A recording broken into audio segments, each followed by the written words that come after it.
திருச்சி மாவட்டம் துறையூர் அருகே உள்ள பேராமங்கலம் மணியம்பட்டியை சேர்ந்தவர்தான் ராஜ்குமார், வயது 44. இவருடைய நண்பர்தான் கண்ணன், வயது 32.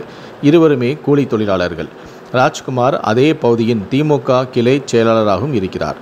இவர்கள் இருவருமே 2 மாதங்களுக்கு முன்பு அதே பகுதியில் வசிக்கும் 16 வயது சிறுமியை மிரட்டி இருவரும் பாலியல் பலாத்காரம் செய்திருக்கிறார்கள்.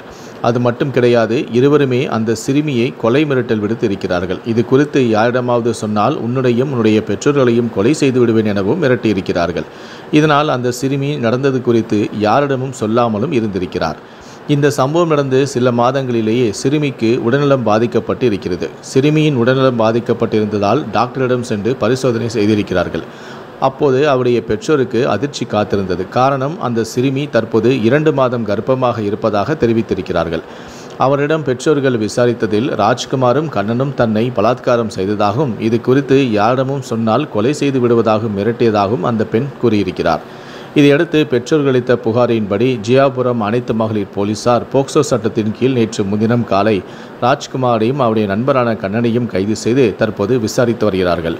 இந்த சம்பவம் அந்த பகுதியில் பெரும் பரபரப்பையும் அதிர்ச்சியையும் ஏற்படுத்தியிருக்கிறது.